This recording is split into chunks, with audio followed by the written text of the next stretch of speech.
an honor.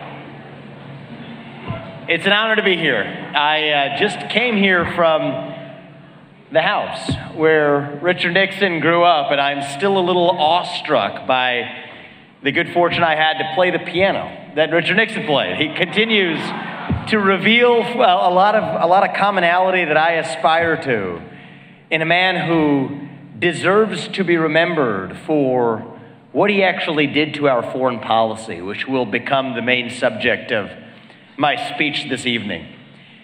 Before I get into that, I wanted to share a little bit of background with you. I see some familiar faces, but mostly new, on a little bit about my background and why I'm in this race for U.S. president. And that'll bring me to the doorstep of actually how we commemorate Nixon's legacy. My parents came to this country 40 years ago with no money. In a single generation, I have gone on to found multi-billion-dollar companies and did it while marrying my wife, Apurva, and raising our two sons. That is the American dream. And I am deeply worried that that American dream will not exist for my two sons and their generation. I believe today we're in the middle of a national identity crisis. Faith, patriotism, hard work, family. These things have disappeared, only to be replaced by new secular religions in American life. Wokeism, transgenderism, climatism, COVIDism, globalism, depression, anxiety, fentanyl, suicide. These are symptoms of a deeper void of purpose and meaning in our country. And I speak to you today as a member of my generation. I'm 38 years old. I'm the youngest person ever to run for U.S. president as a Republican. Thank you. I appreciate that. Thank you. And I'm rooting for victory.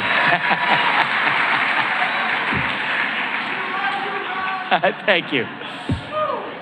And I'll tell you what's going on in our generation, right? Millennial, what's going on with the millennials? We are hungry for a cause. We are starved for purpose and meaning and identity. At a time in our national history when the things that used to fill our void, faith, patriotism, belief in God, nation, the things we talked about, when those have disappeared, that leaves a moral vacuum in its wake. And I think that presents our opportunity. I'm not speaking to conservatives, I'm speaking to Americans. That is our opportunity to step up and to fill that void with a vision of what it means to be an American today. You ask people my age that question, what does it mean to be an American? Try it. You get a blank stare in response, like a deer in the headlights reaction. That is the vacuum. That is the void. And for a long time, especially in the conservative movement, we have been running from something. Now is our moment to actually start running to something.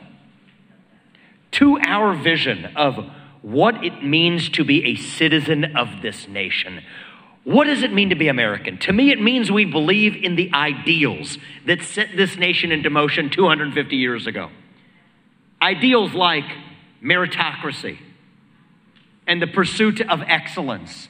The idea that you get ahead in this country, not on the color of your skin, but on the content of your character and your contributions. That is why I've said I will end affirmative action in America. It's been a cancer on our national soul, and we are done with it.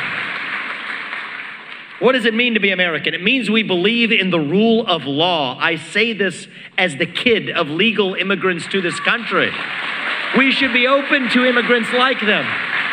But your first act of entering this country cannot break the law. That is why we will use our own military not to secure somebody else's border somewhere else, but to secure our own southern border in this country, in the United States of America. What does it mean to be an American? It means we believe in this radical dream that our founding fathers had 250 years ago. It means we believe in a radical dream that Richard Nixon had half a century ago, a radical dream that I have as a citizen today, that the people who we elect to run the government ought to be the ones who actually run the government, not the deep state managerial bureaucracy that actually runs the show today. That is why I've said that, you know what, if I can't be your president for more than 8 years and collect a paycheck from you all, the hardworking taxpayers, for that long, which I think is a good thing, then neither should any of those federal bureaucrats reporting into me either. 8-year term limits for the bureaucracy over civil service protections. That is what it means to revive accountability in government.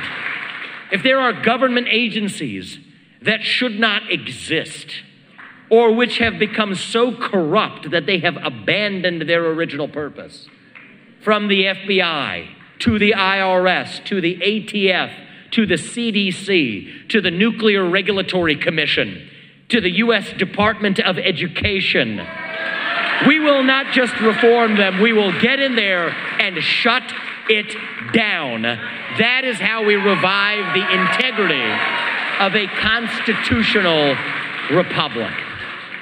These are not Democrat ideas or Republican ideas. These are not black ideas or white ideas. These are fundamentally American ideals that we fought a revolution for in 1776, where we said, we the people create a government that is accountable to us, not the other way around. That we the people settle our differences through free speech and open debate in the public square, where every citizen's voice and vote counts equally. Not in the back of palace halls in old world England, not in the back of palace halls in the back of a 3-letter government agency building in Washington, D.C., or BlackRock's corner office on Park Avenue in Manhattan. We the people settle these differences in a republic. The thing that motivates me is that, you know what, November 2024, that is not a destination. That is the starting line. The destination for us in our next leap will be January 2033, when I leave office. And we drop the mic. I'll tell my 2 sons, my older son, he won't even be in high school yet. I want to tell them what we actually did. I want to tell you all, what did we actually do? It's not a lot a U.S. president can do, but there's a few things that we can do, actually, without asking anybody for permission. I will tell you that we no longer have 4 branches of government. We're back down to 3. Okay, that we laid off properly 75% of the federal employee headcount in Washington, D.C. 75% can go home and find honest work. I will tell you that we are no longer dependent on our enemy, Communist China, for our modern way of life. We are independent in the United States of America. I will tell you that our economy is once again growing at the fastest rate in the developed world because we embrace capitalism instead of apologizing for our growth. And most importantly, I will tell you that my 2 sons and their generation, that they are once again proud to be citizens of this nation. I believe that is possible. I believe we together can create a country that they can be proud of again. For a long time, we have been taught, I've been taught, grew up into it for the last 20 years, to celebrate our diversity and our differences. So much that we forgot all of the ways that we are really just the same as Americans, bound by a common creed that set this nation into motion 250 years ago. I believe deep in my bones those ideals still exist. and I believe that we together can revive them. E pluribus unum. From many, one. That is the dream that won the American Revolution.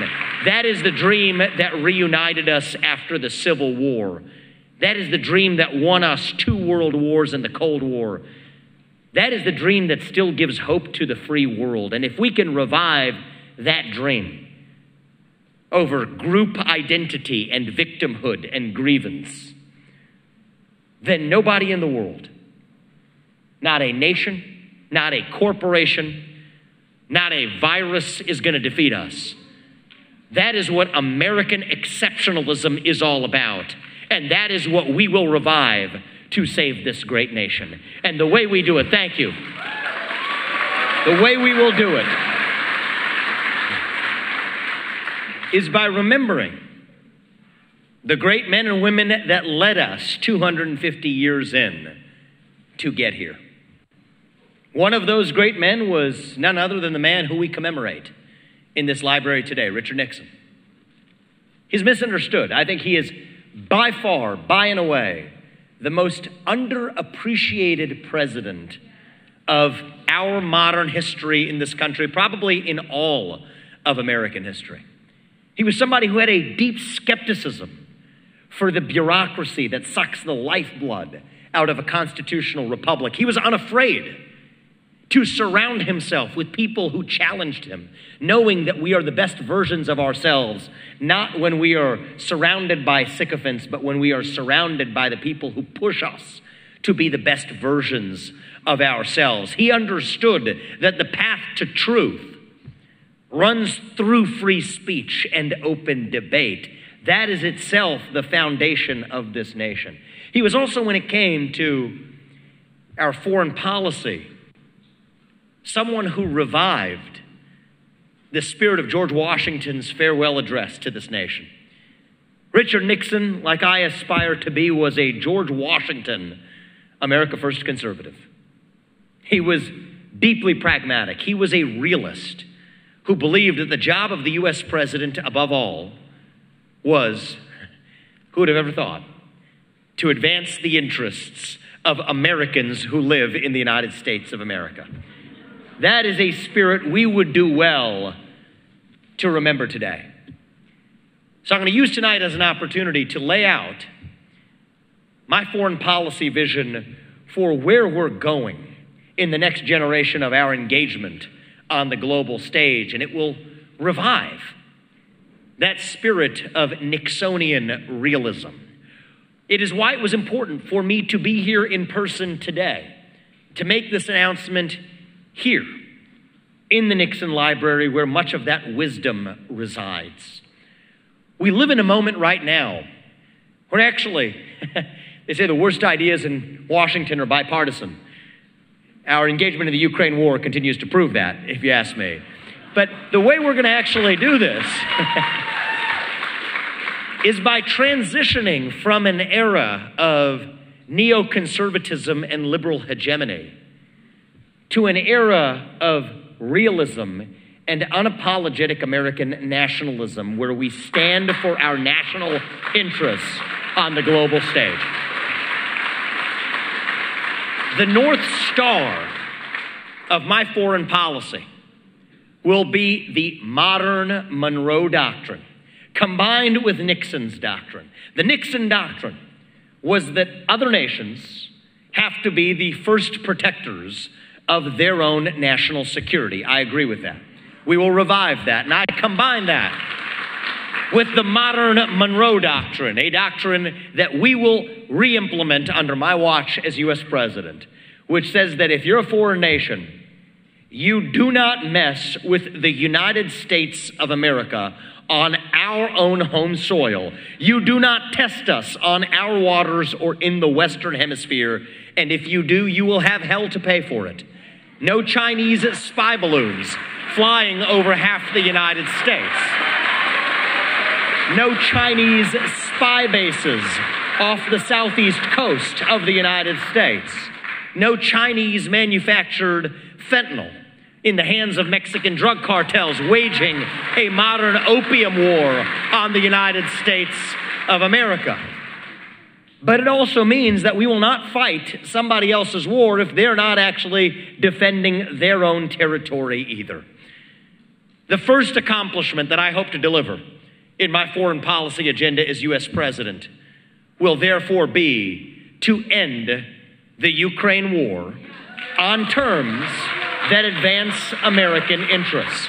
I refuse to use our own military resources to defend against an invasion across somebody else's border when we should be using our own military to defend against the invasion across our own southern border in this country, the United States of America.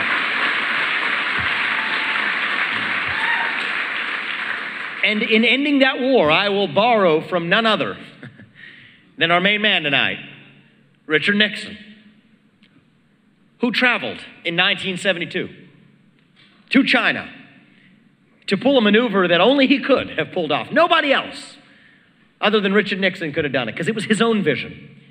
You know, if you're going to actually find one of those rare moments to reassert American interests on the global stage, you can't be just a vehicle for somebody else's agenda. In fact, much of the managerial class underneath him resisted the decision that he made because they said, you can't trust Mao Zedong.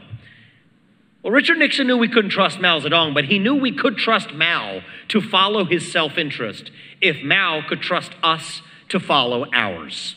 And that's what he did. He did it out of strategic necessity. Yes, other presidents thereafter, in the decades that came after, messed that up with the doctrine of democratic capitalism that then took that to the next level, thinking that we were going to export Big Macs and Happy Meals, and somehow that was going to spread democracy to places like China. That didn't work. That was a bipartisan consensus through the 1990s, but that wasn't Nixon's vision. Nixon's vision was to recognize that the chief threat that the United States faced, the Cold War that we were actually in, was not with Red China, but was with the USSR. And he recognized that Mao was in a strategic relationship with Brezhnev, with the USSR at the time, that posed together an alliance that truly threatened American interests on the global stage. And so he did what he needed to do. He traveled to China to pull Mao Zedong out of that alliance with Brezhnev. And that was the beginning of our path that allowed Reagan to be on the strong footing to bring us to the near end of the Cold War itself. Well, I have a news flash for the modern neoconservative establishment and the modern propagators of liberal hegemony. The good news is that the USSR does not exist anymore. An alliance, NATO, that we formed to deter the spread of the USSR, to deter the possibility of nuclear war with the USSR, that alliance has now expanded more after the fall of the USSR than it ever did during the existence of the USSR. The real threat we face today, the equivalent of the USSR that Nixon faced, is actually communist China today. We have to open our eyes to the fact that we're not in the 1970s anymore. We live in the year 2023, and we must awaken to the real threats that we face. Now it's an enemy who we depend on for our modern way of life. And today, once again, how history comes full circle, the Russia-China alliance represents the single greatest military threat that we face in the U.S. today. Russia's hypersonic missile capabilities and nuclear capabilities outstripping that of the United States, combined with China's naval capacity in the South China Sea that outstrips that of the United States, combined with being an economy that we depend on for the shoes on our feet or the phones in our pockets, that Russia-China military alliance is the single greatest threat we face. Nobody in either political party is talking about it, and that is why I will end the Ukraine war on terms that require Vladimir Putin to exit his military alliance with China. This is a reverse move of what Nixon did. Putin is the new Mao. And while we have a foreign policy establishment in both parties, including Biden, who tries to supplicate to China to get Xi Jinping to drop Vladimir Putin. What we really need to be doing is getting Vladimir Putin to drop Xi Jinping. And so what I've said is that, you know what, in any good deal, I know this from the business world, it's not that different in foreign policy. Everybody has to get something out of the deal. That is realism. That is the truth of how a good deal gets done. The deal I will do with Vladimir Putin is simple. We will freeze the current lines of control. We will further make a hard commitment that NATO will never admit Ukraine to NATO. But in return for that, that's a big win for Putin. I'll admit that. You're not supposed to say you give Putin big wins. That's a big win for Putin. But there's a bigger win for us. The bigger win for us is I will require that Russia exit its military alliance with China. I will require that Russia remove its nuclear weapons from Kaliningrad, the strip of Russia that borders Poland. And I will require, pursuant to my modern Monroe Doctrine, that Russia remove its military presence in the Western Hemisphere, not in Cuba, not in Venezuela, not in Nicaragua. You're out. And in return, we will reopen economic relations with Russia, just as Nixon did with China, to recognize that, do we trust Vladimir Putin? No, we don't. Does Putin trust us? No, he does not. But Putin can trust us to follow our self-interest, just as we can trust Putin to follow his. And that is why in my first year in office, in 2025, I will make a trip to Moscow to deliver the same deal that Nixon did when he traveled to China. This is how we restore realism in our modern foreign policy, to actually advance American interests by pulling apart the alliances that threaten us. Now, the conventional wisdom is that this will threaten Taiwan and threaten American interests, which we have in Taiwan, because that will embolden Xi Jinping to go after that island nation. The argument goes that if Putin walks away with parts of the Donbass region, that will somehow cause Xi Jinping to be emboldened to think he can walk away with impunity if he takes a piece of Taiwan. I think it's actually the reverse that's true. Today, we are driving Russia further into China's hands. And Xi Jinping's calculus is that the U.S. will not want to go into conflict with two different allied nuclear superpowers, Russia and China, at the same time. But if Russia is no longer in China's camp, is no longer a 2001 treaty ally, as they are today, then Xi Jinping will have to think twice before going after Taiwan. It's the number one thing we can actually do to deter Xi Jinping from going after Taiwan while avoiding war, is pull Russia apart from China. Combine with that a renewed commitment to our partnership that we may expand with India. Hard commitments to close the Andaman Sea and block the Malacca Strait if required, in the position of potential conflict arising around Taiwan. India would happily do that if we gave them a trade deal that looked similar to what we have already with Chile or Australia. And I'm not just saying that because my name is Vivek freaking Ramaswamy here, okay? In fact, part of the reason that we have a relationship of mistrust, I would say a relationship of trust with India that could leave room for improvement, is that we haven't had the kind of trust-based dialogue between our two countries. And so, you know what, if I'm not going to get that done by the end of my first term, I would consider that a personal failure on an ethnic count. But this is how we think about deterrence of China.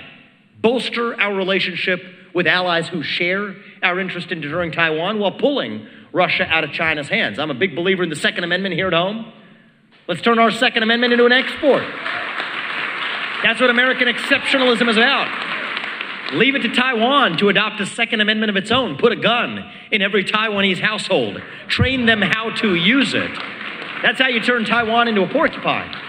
This is how you deter China. But why is it in our interest then to deter China from going after Taiwan if we're not doing the same with respect to Russia and Ukraine?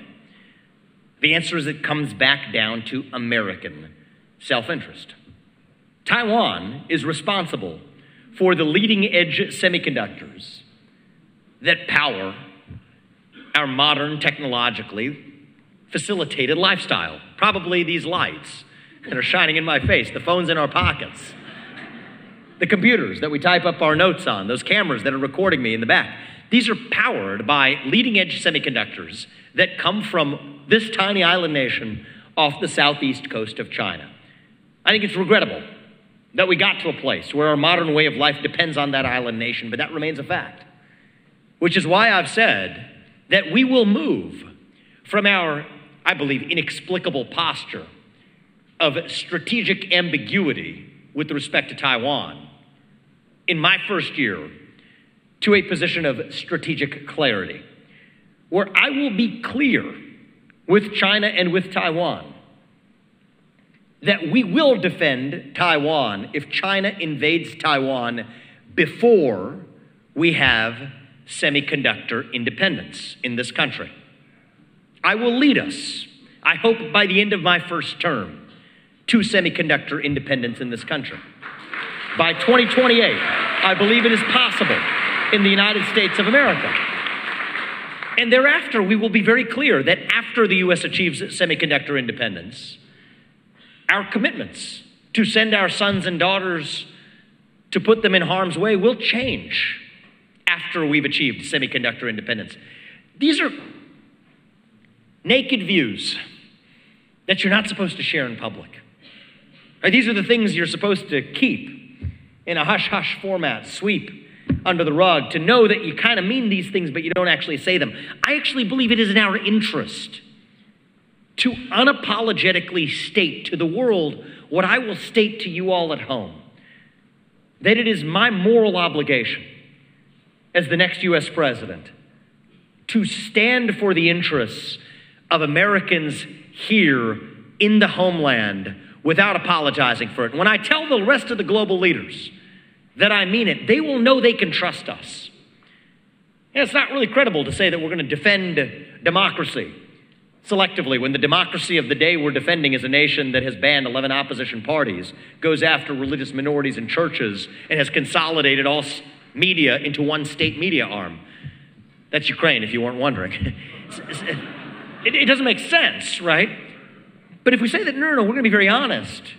Our engagement outside the Western Hemisphere will be limited to the circumstances where it actually advances U.S. interests. Then that puts Taiwan on notice that a nation that's supposedly at threat of annexation is now spending less than 2% of its GDP on its military. It better step that up to 4% by 2028, which is where it'll need to be to have a chance of defending itself. It'll put China on notice to say that, you know what, you have some nationalistic unfinished business from 1949 when Mao Zedong and Chiang Kai-shek had at it.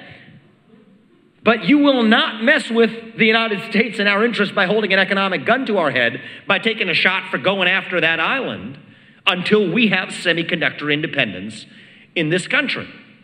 This is how we smoke out realism, revive Nixonian realism in the modern day. Revive George Washington's vision of what it means to put the interests of this nation first. This is an uncomfortable shock to the modern bipartisan foreign policy establishment. I'm an outsider. That is what I believe it will take to turn our foreign policy establishment back upside down where it belongs. That is what it will take to get our NATO allies who spend, more than half of whom less than the 2% they're obligated by treaty to actually spend on their own national defense. That is how we restore sanity to a world in which we represent 36% of our allied GDP while spending 61% of our allied defense. This is not the stuff of advancing American interests, but it will take an outsider with a fresh perspective to actually restore American interests in our own foreign policy. What I will say in closing before opening this up to a few questions tonight is that I reject the other bipartisan consensus in Washington, D.C. It's the flip side of the same one that has us continuing to send $200 billion to a nation around the other side of the world that we have no interest in. The flip side of that is an assumption embedded in there that Republicans and Democrats alike will agree to today. The assumption that we are a nation in decline.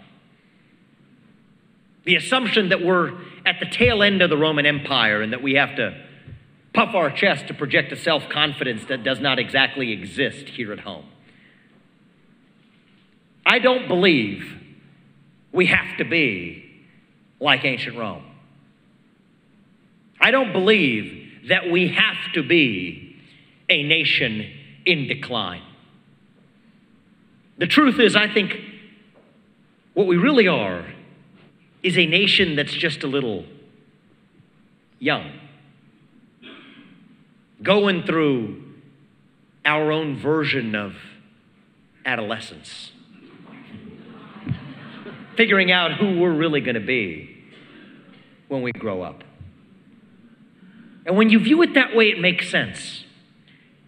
When you go through adolescence, you go through that national identity crisis. You go through that identity crisis of self. I did. Maybe many of you did. You lose your self-confidence. You lose your way a little bit. You forget who you really are. But we are stronger for it when we reach our adulthood on the other side. So you know what I say? We are not a nation in decline. I believe we can still be a nation in our ascent. Maybe in the early stages of our ascent. Maybe we're not even at base camp yet, on our way to that mountaintop, still that shining city on a hill, where no matter who you are, where your parents came from, what your skin color is, how long your last name is, that you still get ahead in this country based on your own hard work, your own commitment, your own dedication, and that you know what, you are still free to speak your mind at every step of the way. That is the American dream. That is what we are running to. That is how we revive our strength at home so that we may set an example of what is possible for the rest of the free world. That is our obligation to the world, to be strong at home. That is what I will revive as your next president. Thank you all. God bless you. God bless your families. And God bless our United States of America. Thank you. Thank you.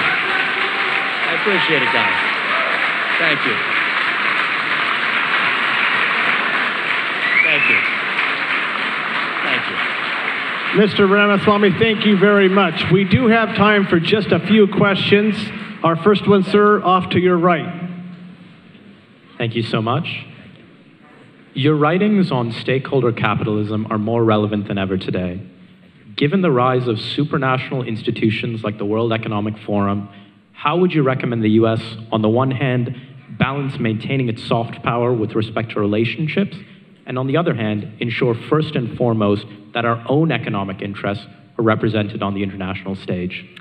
Yeah, well, I have a very practical answer to that question, and then I have a deeper answer of what's at stake. My practical answer is, if it comes in an acronym, FTC, SEC, FBI, DOJ, WEF, WHO, NATO, UN, we may have good reasons to be skeptical of the purpose of any acronymized institution.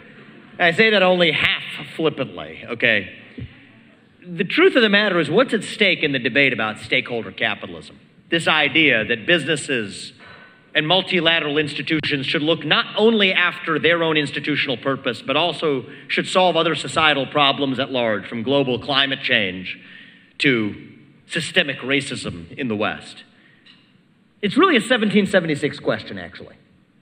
Because the basic premise is that we, the people, cannot be trusted to solve existential questions like climate change, that we get it wrong, that we'd burn in a planet entering an ice age, which is what they said during Richard Nixon. That was going to happen, actually.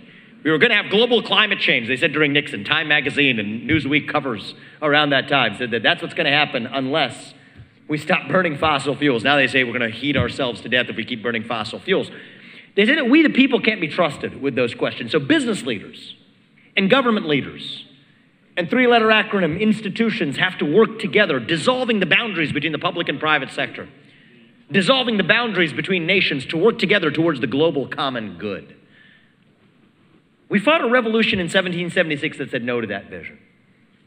We said that for better or worse, and this is a crucial part of that, for better or worse, the way we do it on this side of the Atlantic, on this side of 1776, is that we do trust the people to sort out our differences through free speech and open debate in the public square where every citizen's voice and vote counts equally. That is how we do it. And so what we see today is that old ugly monster rearing its ugly head again. That old world European version that distrusted the public. That's what's at stake, is our sovereignty itself. From the WHO to the UN, it is fundamentally skeptical of sovereignty, especially the sovereignty of a nation founded on rejecting that monarchical vision. And I think that the deeper question to ask is not what comes from the outside that causes us to cede our sovereignty, but what is it inside each of us that makes us want to bend the knee? That's the real question. When the Israelites escaped the Pharaoh, they're wandering the desert, lost in the wilderness, finding their way to the promised land, but they couldn't find it. What did they say? We want to go back and be ruled by the Pharaoh. So the real question for us to ask, as much as I have been a chief critic of the multinational, international institutions that are impeding on the sovereignty of the United States, from ESG to stakeholder capitalism to whatever new label they come up with. Yes, these are top-down forces, but their trick only works if we ourselves are willing to bend the knee. And I think that when it comes to the global climate religion in particular, that's the real question. What is it that makes us want to bend the knee? They can't take our sovereignty. It'll have to be up to us to give it to them. And my view is that we have to fill that vacuum of purpose with our own vision of what it actually means to still be a citizen of this nation, not some nebulous global citizen fighting climate change. No, a citizen of the United States of America. And to say that is true, that means something to me, and I will stand for my sovereignty and the sovereignty of my nation. Thank you for that question. I appreciate it. Couple more Mr. Ramaswamy, center all the way to the back. We are incredibly tight on time, so this will be our last question. Ma'am. We'll take one more in response to the audience. I can't resist. Thank you. Having too much fun. I lived in China for 1 year and also in Taiwan for 1 year. So my question is regarding that area of the world. Good. So my first question about China is, we know that China does not have an elected government. So we can see the Chinese government and Chinese people as being different.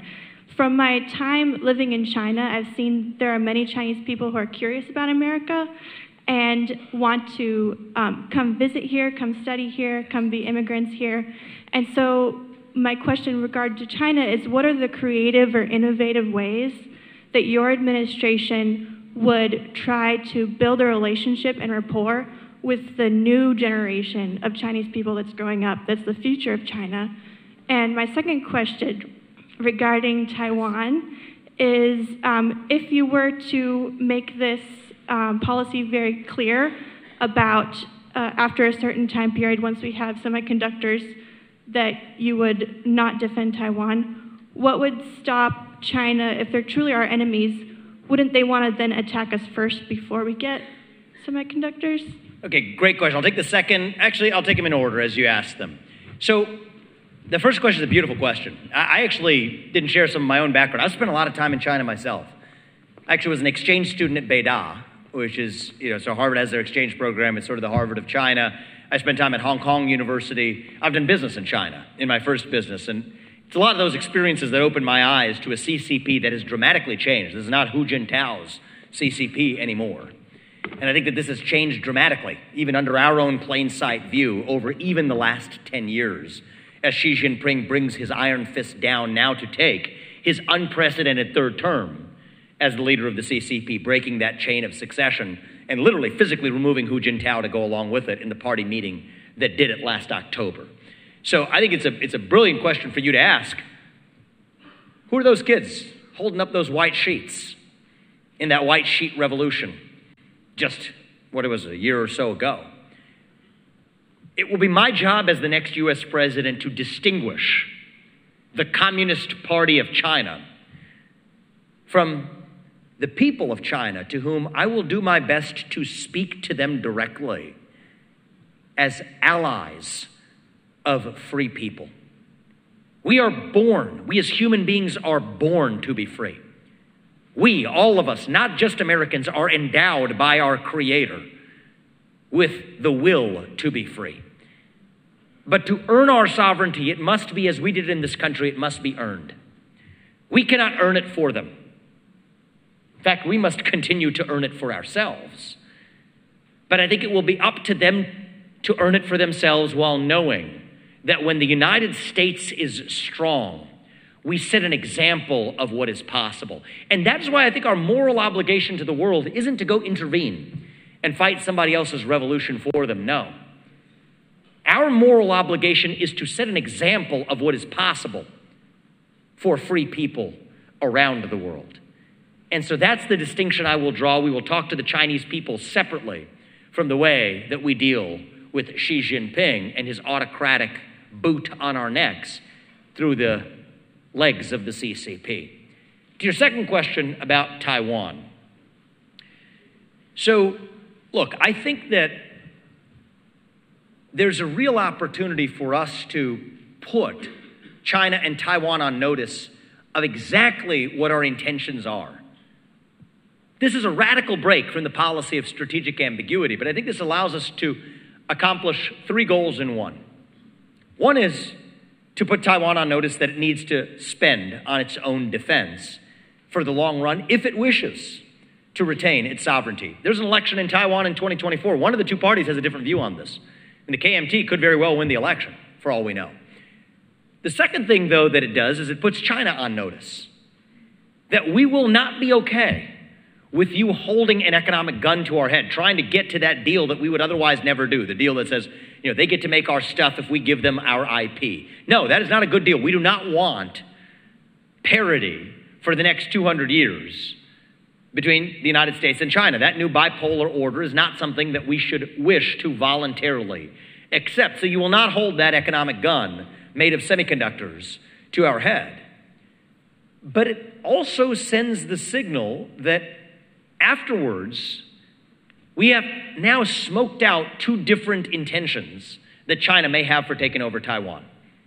Right now, the problem with strategic ambiguity is we don't know which one's really guiding Xi Jinping. I mean, the guy trots out in his Mao Zedong outfits, and there's some weird psychology going on there, right? I mean, Mao Zedong did really was unkind to his own father as part of the Cultural Revolution.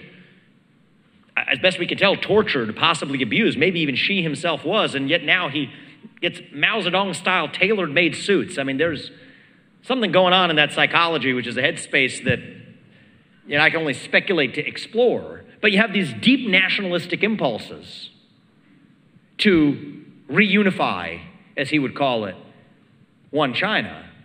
Yet we also have this impulse to lord over the United States. And my answer is, for one of those, our answer is no.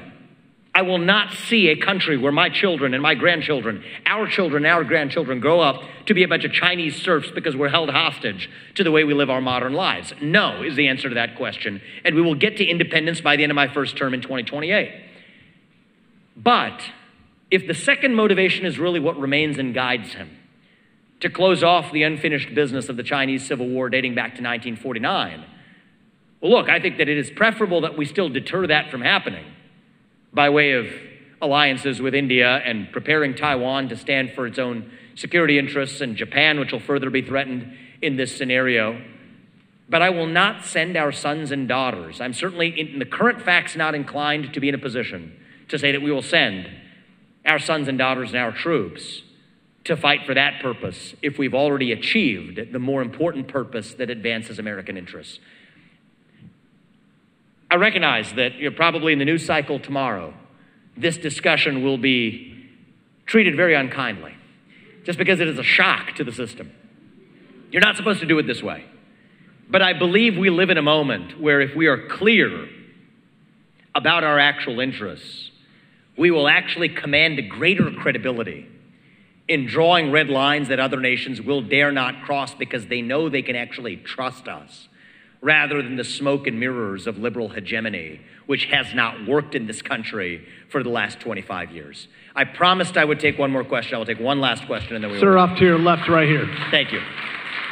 Hi, sir. My name is Parker. I'm 21 years old. My question... 21? 21, yeah. Good for you. Big Thank guy. you. I like that. Appreciate You it. a football player? What do you do? In high school, yeah. High school football player? I like that. All right, Yeah. that's good. My question is kind of related to the younger generation, which is one thing that my generation is really frustrated by is how unproductive our government is. And Makes a couple of us, man. right. 2 generations included. And you have some very bold ideas, and I agree with a lot of what you say. My question to you would be, what would you do as president to ensure that you break down those partisan walls that are keeping our government from actually advancing our interest as a country? Yes. So this is the choice we face in this election, actually. We're on a night where we're scaring a lot of people, so we might as well keep on going with this.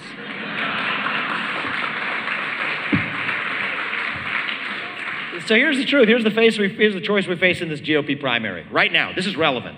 The answer to your question is at stake in 2024. Do you want incremental reform? Or do you want revolution?